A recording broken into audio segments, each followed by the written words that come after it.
And I want you to turn to the book of Hebrews today. I'm going to be reading in chapter number 4. The book of Hebrews, chapter number 4. I'd like to begin reading with verse number 13. Neither is there any creature that is not manifested in his sight, but all things are naked and opened unto the eyes of him of whom we have to do. Seeing then that he sees everything, that we have a great high priest that has passed into the heavens. Notice it says we have a great high priest. It means there's only one of them. And he's passed into the heavens. He's not on earth. And he said, I'm going to clarify who he is. It's not Buddha. It's not Muhammad. It's not Allah. It's not the Pope. Jesus, the Son of God. And because of that, let us hold fast our profession. For we have not a high priest, which cannot be touched with the feelings of our infirmities, but was in all points tempted like as we are, yet without sin. Let us therefore come boldly under the throne of grace, that we may obtain mercy and find grace to help in time of need. There's much that I could get into in Hebrews chapter number 4, but if you'll read the 13 chapters of this book, you understand it's the Apostle Paul trying to get these Hebrew believers out of the Old Testament economy into the New Testament economy. And one of the illustrations he used was the great high priest, knowing that they were involved in the priesthood of the Old Testament. And he said several things about our high priest that is different than any other that has ever lived. Notice he used the word feeling. He is touched with our feelings. Our feeling is what describes our emotion, our passion, our sympathy. The Bible says he is touched by our emotions, by our feelings. In other words, he's related to, he understands. In other words, he's been there before. There is no emotion that you're going to experience in your life that Jesus did not experience it during his life while he walked upon the face of this earth. Feelings are real. They can change with circumstances. And by all means, they cannot always be trusted. You can't always go by the way you feel. Emotions is a very complicated thing, especially with a woman. She is a ball of emotions waiting for an opportunity to explode in your face at any given moment. But psychology identifies 27 different categories of feelings or emotions that are available to our human experience. Right now, inside your body, you have the capability of expressing 27 different categories of emotion. You're talking about bipolar. You're talking about mood swings. 27 of them. And I have met all 27 in some of you in days gone by. One of the 27 emotions that we have the capacity of experiencing is this thing called being sentimental. Being sentimental means it's a prompted experience by a certain feeling of tenderness, sadness, or affection. We have come into what we call the Christmas or the holiday season, the birth of Jesus Christ. I have found through my study that this is the most sentimental and emotional time of year worldwide, this thing called the Christmas season. So I want to preach for a few minutes on the subject, why is Christmas time so sentimental? Why is it that our emotions are more exercised during this period of time than all the other months of the year combined together? Have you ever thought about why God has allowed that to happen? I don't want to debate with you whether Jesus was born on December 25th. Please don't come to me after service wanting to fight me and debate me. I've got a baseball bat, a can of pepper gas, and I'm going through the change, and you really don't want to fool with me today. But we do know biblically he was born upon this earth. So during this time we become sentimental for some reason, and I don't even think we can explain it. You go out in the shopping centers, even lost people will say stuff like, I can feel the Christmas spirit. Even lost people know there's something about this time of year that's different. When I think about Christmas, several things goes through my mind. Number one, as a man, spending cash always goes through my mind. Because American people is the only people in the world that spends money they don't have on things they don't need to impress people they don't even like. We're the only country in the world that will do that. And then from January to next November, you live in total depression because you're trying to pay off that 28% credit card interest that you accumulated during the, quote, holiday season. I think of spending cash when I think of Christmas. I think of a special time for children when I think of Christmas. Christmas really isn't for adults as such. You know, it's amazing what we are willing to do to get a kid to laugh. Have you ever thought about that? You ever thought about how stupid you look sometimes trying to make a baby laugh? I was holding my 7-month-old granddaughter in a bleacher yesterday watching my grandson play basketball. And I caught myself acting very limited in my physicality. I do stuff for her that I would never do for you or for anybody else. To sit in front of 200 people and go, geek, geek, geek, geek, geek. You're not right mentally. You're really not. So we start at a very young age because when we see them happy, it makes us happy. You tickle their lip. You buy them toys. You make noises. You tickle them because there's something in an adult that you just feel better if you've made a child smile. I think that's why we kind of go overboard in Christmas not meaning to. For some of you, it's been a rough year. It's not been easy for you, and I understand.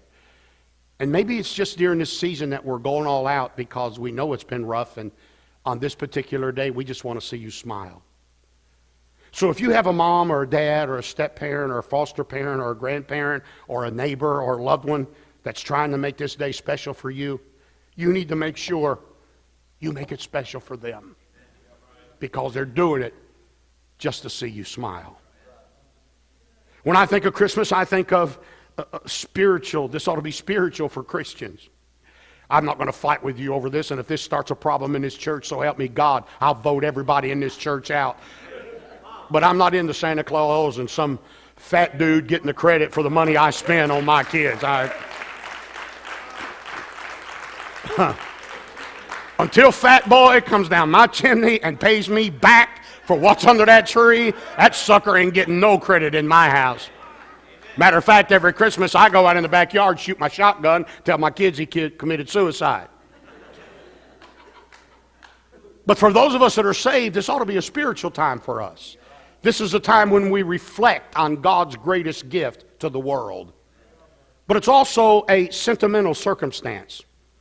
The season that's noted for bringing more emotion than any time of year.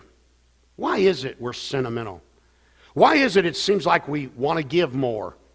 We're happier. Songs make us feel light again. They're not even biblical songs. I mean, who ever thought I'd see my wife dance to Jingle Bells?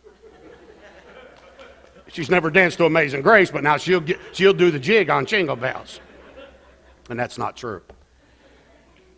But why is it that even just the music itself and just the bells, the lights, all these red flowers up, just everything centers around this stuff that just makes our emotions go crazy? Why is it so sentimental right now? And it will be for the next couple of weeks. Let me give you a few reasons I think it is, and then I'll be done. Number one, I think it's a sentimental time because you're flooded with memories of years gone by.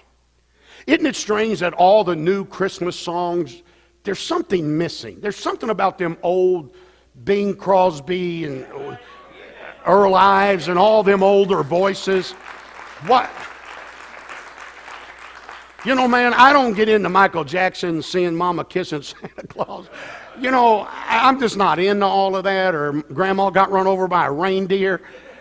I don't get into all of that, but there's something about them older songs that just does something for me. Why is that happening, Brother Daddy? It's because it's during those songs, our mind is turning back the pages of time, and we're looking back at memories when we grew up, and being at home was a positive thing.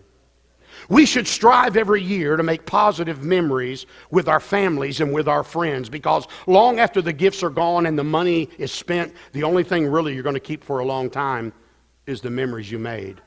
Most of you could not even tell me what you got for Christmas last year, because it's not about the money, it's about the memory. Always be aware that not everybody's always going to be home and happy and healthy. Oh man, I remember when my wife and I first started being blessed at Christmas time. When we first got married, it was rough, man. We didn't have any money. I was in Bible college. But I remember when God started blessing us and we could buy some stuff for our kids better than what we had in years gone by. And I thought, man, we got this perfect gift. Now this is what bugs the fire out of me. We got this perfect gift, and Brother Corey was in this big box. I said, when my kids open this, they're going to be breathtaking. They're going to jump all over me. They're going to say, Daddy, thank you. I can't believe you thought of this. And my wife wrapped it up, and it took about 4 rolls of that old nasty wrapping paper. And by the way, whoever put glitter on Christmas cards, you need your teeth knocked out. Bless God, it takes me to July to get that junk out of my house and out of my car. And boy, we had this big box, and we were so excited, man. They're going to open this up, and it's going to be grand. And those kids dove on that thing like a bunch of hogs, and they're ripping paper, and I don't even know what was in it, and they pulled it out. You know what them idiots did? They got in the box. They got in the box. They never touched the toy. They're flipping around in a box. And I'm thinking, hey, Jack, either we're recalculating this, or I got the receipt and I'll take this back. You can have the freaking box. Now get my cash back. And I learned at a young age that the memories doesn't come from the present, and it doesn't come from the amount you spent. And you don't have to have the biggest one, and it don't have to bring the brightest, and it doesn't have to bring all the applause, because sometimes it's just a box. Oh, and you've never lived. Oh, the memories of Christmas. Oh, you have never lived in your life till you get up at night on Christmas night and step on a Lego barefooted. You have never lived. And my kids made sure they were standing up on the side. I never stepped on one flat. Oh, no. I stepped on one that went plumb up to my kneecap. And you grab your foot, then you bounce into the headboard and fall all over, and your wife's smelling your breath thinking you got out and got drunk after they went to bed. Oh, you've never lived till you step on a Lego. Or you roll over in bed and a little baby doll, battery operated, said, Mommy, it's time to change my diaper. You're laughing because you know it's memories like that you never forget. It's the memory of waking up as a little boy or little girl and smelling dinner and hearing the adults laugh. It's getting up and everybody laying around in their pajamas and not having to get dressed, sitting around a tree and Christmas music playing. The crumbling of wrapping paper fills the air as you open gifts that you won't even know who gave them to you or what they even were the year later. It's a day of playing and sharing and talking, and of course, if you're an old man, it's a day of recliner, sleeping, and football. Somebody said to me one time when he was talking about memories, I said to an old man one time, I said, do you love Christmas? He said, I love Christmas. The memories of Christmas, I love it. I said, what is your best memory at Christmas time? He said, the lights. I don't care about the presents and all that. I love the lights. I said, really? Any certain kind of lights? He said, yeah, the tail lights of their car as they're leaving my house and going back.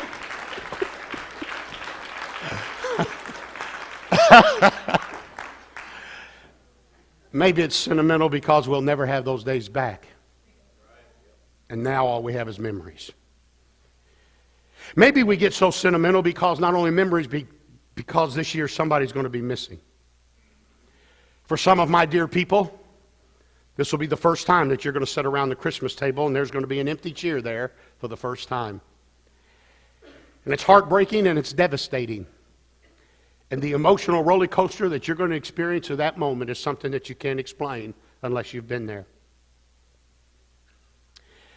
My daddy was the first one that left our family table. I remember looking at that empty chair for the first time. Several of our family members were so overtaken with emotion that they jumped up and ran out of the room and said, please, put somebody in that chair. Poor Dad, bless his heart, he lived to be 78, and if he ever got anything other than socks, underwear, and T-shirts, I never saw it. But was glad just to get that. You better remember, you young people, that this Christmas, the ones after this are not always going to be like the one you're going to have this year. Because one day, just like us, your mom and dad will be missing at the table too. I've often thought about the prodigal son. It's something in that story that I've never heard anybody preach on. You know, the prodigal son, how he took his living and he left his dad and he went down and he spent it all on riotous living.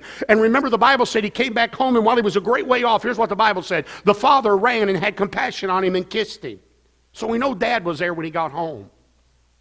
We know when they went in the house and they were playing music and dancing and they killed the fatted calf, we know the older brother came out of the field and said, what's all the music and the dancing about? So we know his older brother was there. The whole family was there, but isn't it strange that mom's never mentioned? And you would never convince me that a living mother would not be there to love on her wayward son when he got home. If I could borrow your imagination for just a minute, Brother Glenn, could it be that in the middle of all the festivities, they're at the daddy's house, the servants are bringing in the food, there's music, people are dancing and shouting and testifying, and that prodigal son stands up and hugs his dad again and starts crying and said, Daddy, I'm sorry, I should have never done this, and by the way, Dad, I want to apologize to Mama. Where's my mama? And all of a sudden the music stops. Everybody gets silent. Daddy? Where's Mama? Son, we didn't know how to find you when you were gone. We didn't know where you were. While you were gone, Mama got sick. She's gone. You mean Mama's not going to be here? No, son, she's dead. You mean Mama, I can't hug my Mama and tell her that I love her? I can't ask her to forgive Mommy's gone? I will tell you young people something. When you get up on Christmas morning, if you got a mom or dad or a step-parent or half-parent or grandparent or aunt and uncle, if you got a loved one and a friend gathered around that Christmas tree, for God's sake, don't wait till they're silent in the grave to tell me how much you love them. Put your arms around them and love on them and tell them what they mean to you and cherish every moment you have together. For one day soon, sickness and death will raid your family of the family circle as well. And it'll be broke and never be put back together again. I bought my mom and dad a Christmas gift the other day. Yeah, flowers for a grave. Sounds pretty cheap, doesn't it? What do you give a dead mom and a silent dad? Flowers. One day your son may never come home. Your daughter may die. Your grandchild may come up missing. Your family may experience leukemia.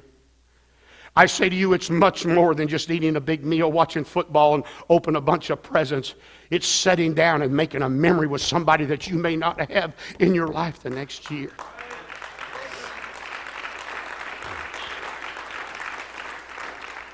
And as I look across the building, half the building's crying. And you're crying because you feel like I do during this time.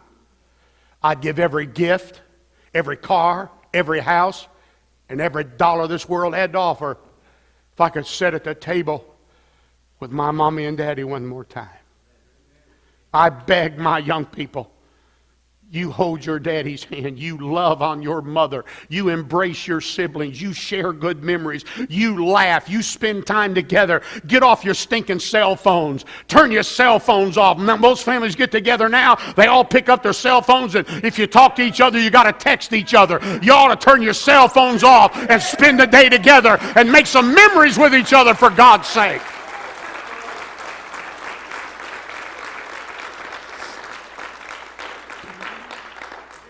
The third reason why I'm so sentimental during this time is the one I want to speak on now. I want to talk on the miraculous birth of the Son of God. It's still the wonder of all wonders that a young teenage virgin girl that had never knew a man had conceived the only begotten Son of God. To think that God looked down and loved distant, fallen, depraved man enough that he stepped over the banister of glory and condescended down into a cursed world and became one of us. Walked through the walls of a little virgin girl's womb and was born in a lonely stable and laid in a manger, and they called him the Son of God. And the only crowd that came to welcome his birth were poor shepherds that were doing the night shift out in the middle of the fields. Somebody said it seems awkward and weird that Jesus was born in a barn. Not necessarily so, my friend, for all lambs are born in barns. And Jesus is the Lamb of God that taketh away the sin of the world. Yes, it's still the miracle of all miracles that when they laid him in that manger that Christmas morning and the star was shining above him there in Bethlehem, that he was 100% man, yet 100% God. He would get tired. He would thirst. He would hunger. He would feel pain. He would be rejected. He would be tempted to be depressed and discouraged. A man of sorrow, acquainted with grief. His manhood came out many a time when he slept in the bow of the ship and he hung on the cross and said, I'm thirsty. He's man. When he stood at the foot of Lazarus and wept out loud, and the Bible said Jesus wept. He was man when he got weary and went up in the mountain and prayed all night long. He was man when he felt the pain and the rejection and the sufferings of a human body. But yet wrapped up in that body of flesh was a thrice holy God, the King of Kings and the Lord of Lords. He may have been man when he laid in the bow of the ship, but he was God when he walked on the water. He may have been man when he cried at the graveside of Lazarus, but he was God when he said Lazarus came forth and he got up out of the grave. He may have been man when they laid him in a manger, but when he made the blind to see, the lame to walk, the deaf to hear, and the dead to live again, he was God manifested in the flesh. And brother, I'm sentimental to think that God loved me enough that to think that God would come to man so that man could go to God. I was reading this the other day, and I got to close with this. I'd never thought about this before, but that day in that lonely manger, it was amazing to me. Mary and Joseph were not rich people. They were traveling over 60 miles on a donkey, 9 months pregnant. Expecting for 9 months, 60-mile journey on a donkey. And the Bible said after that, and she gave birth. Oh yeah, you ride a donkey for 60 miles and you're expecting you're going to give birth when you get off that thing. And the Bible said one distinct thing about Jesus that I want to leave with you. The Bible said he was wrapped in swaddling clothes. He was not covered in the clothes, which meant they would have just been laid on top of him. But he was totally wrapped in swaddling clothes, which meant whatever that swaddling clothes represented, it filled his entirety. It wasn't just a covering over him, it was who he is. So I began to look up what swaddling clothes was. I want to give this to you and I'm done. It represents three things in the Bible. I didn't know this. But when they were wrapped in swaddling clothes, you're going to understand that this was the same type of material that was used to wrap bodies when they died. This material was almost like a gauze with a cotton fill, and it would stretch. And when a human body died, they would take that body, as they did in the days of Egypt, and they would mummify that body. And it was wrapped with the same design, a texture of material that Jesus was born in. You say, what in the name of heaven does that have to do with Jesus being born? Because God was showing us from the very moment that he was exposed to man that Jesus had one purpose on his mind. He came to die for the sins of the whole world. One liberal theologian said if Jesus would have played his cards right, he wouldn't have died at 33 on the cross. I got two things I want to say to that idiot. Number one, Jesus didn't play cards. And number two, he came on time, he lived on time, he died on time, he got up on time, he went away on time, and blessed be the God of heaven, He'll come back on time. But even in his birth, God was foreordaining and designing that Jesus would be engulfed with death. For he tasted death for every man, and he's not willing that any should perish, but that all should come to repentance. It was a sign of death. The second thing I noticed that they used this same material for was the priesthood. I didn't realize this, but when Jesus was dying on the cross, you remember the Bible said they took his robe and they gambled for his robe at the foot of the cross. The reason why they gambled for his robe was because it was a seamless robe. And the only people that wore the seamless robe in the Old Testament was the high priest. He was the one that took the blood from the lamb and took it behind the veil and put it on the mercy seat and attained God's forgiveness for the wicked. Only the high priest wore that kind of material. And when Jesus was in the cradle, God was saying he's engulfed to die. And on the cross, when he was dying for the sins of the world and they were gambling for his robe, it was God saying he's going to be the mediator between God and man.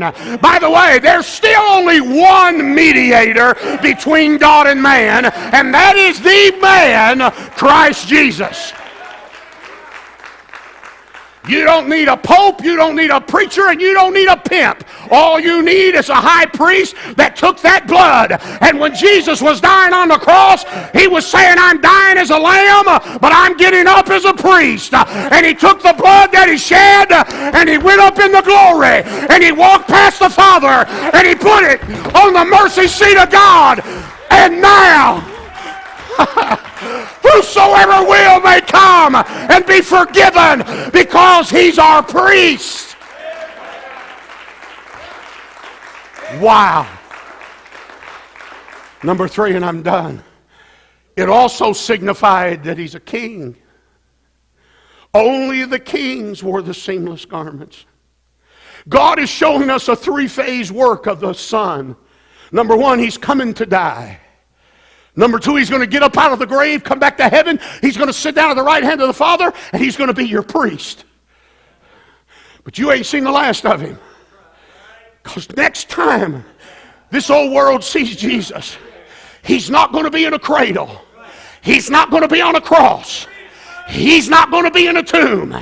He's a coming back on a white horse, and he's got many crowns on his head, and he's going to be known as the King of Kings and the Lord of Lords, and every knee shall bow and every tongue shall confess that Jesus Christ is Lord, to the glory of God the Father. Let's give him a hand clap of praise in the house of God today.